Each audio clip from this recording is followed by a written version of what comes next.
Presidente, cari amici, cari fratelli, ringrazio il Presidente, signor Mahmoud Abbas, per le sue espressioni di benvenuto e rivolgo il mio cordiale saluto ai rappresentanti del governo e a tutto il popolo palestinese. Sono grato al Signore di essere oggi qui con voi nel luogo in cui è nato Gesù, Principe della pace, e vi ringrazio per la vostra calorosa accoglienza.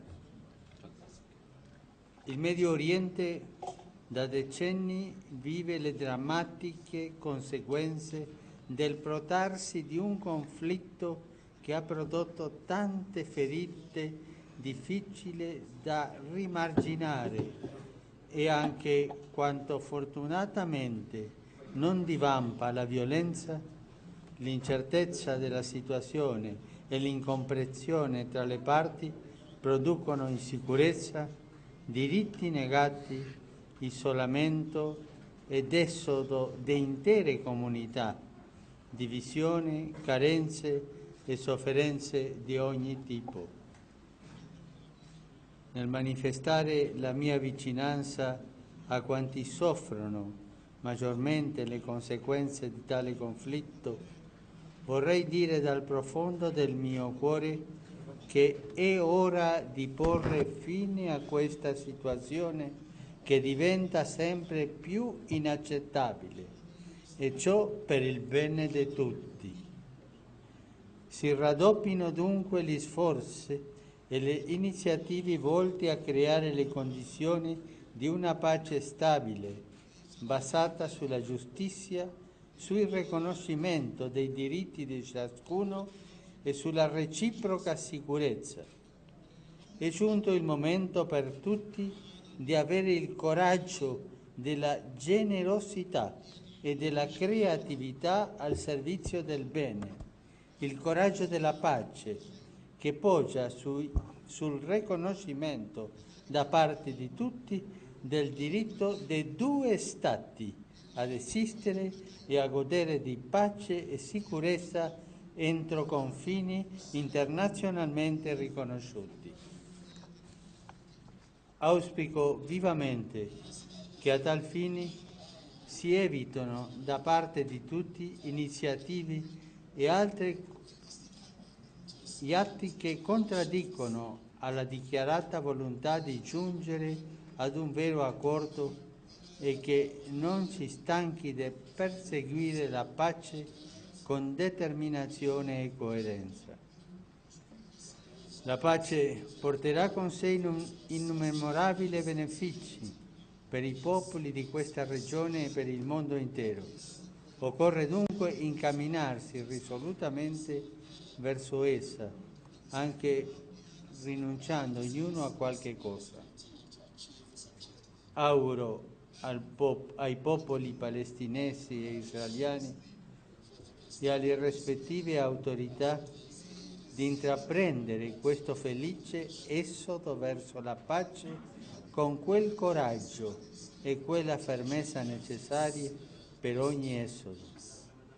La pace nella sicurezza e la mutua fiducia diverranno il quadro di riferimento stabile per affrontare e risolvere gli altri problemi e offrire così un'occasione di equilibrato sviluppo tale da diventare modello per altre aree di crisi. Mi è caro fare riferimento all'attiva comunità cristiana che offre il suo significativo contributo al bene comune della società e che partecipa alle gioie e sofferenze di tutto il popolo.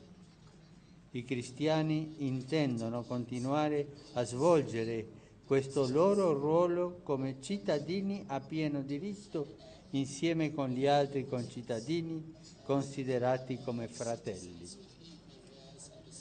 Signore Presidente, lei è noto come uomo di pace e artefice di pace.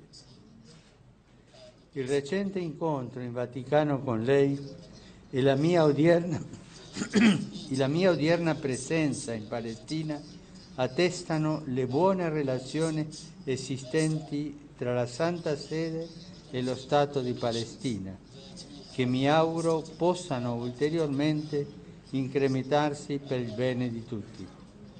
A tale riguardo esprimo il mio apprezzamento per l'impegno volto a elaborare un accordo tra le parti riguardante diversi aspetti della vita della comunità cattolica del Paese, con speciale attenzione alla libertà religiosa. Il rispetto di questo fondamentale diritto umano è infatti una delle condizioni irrinunciabili della pace, della fratellanza e dell'armonia. Dire al mondo che è doveroso e possibile trovare un buon accordo tra culture e religioni differenti testimonia che le cose che abbiamo in comune sono così tante e importanti che è possibile individuare una vita di convivenza serena, ordinata e pacifica nell'accoglienza delle differenze e nella gioia di essere fratelli, perché figli di un unico Dio. Signor Presidente, cari fratelli, riunite qui a Betlemme, Dio Onnipotente vi benedica, vi protegga e vi conceda la saggezza e la forza necessarie a portare avanti il coraggioso cammino della pace, in modo che le spade si trasformino in arati e questa terra possa tornare a fiorire nella prosperità e nella concordia. Salam.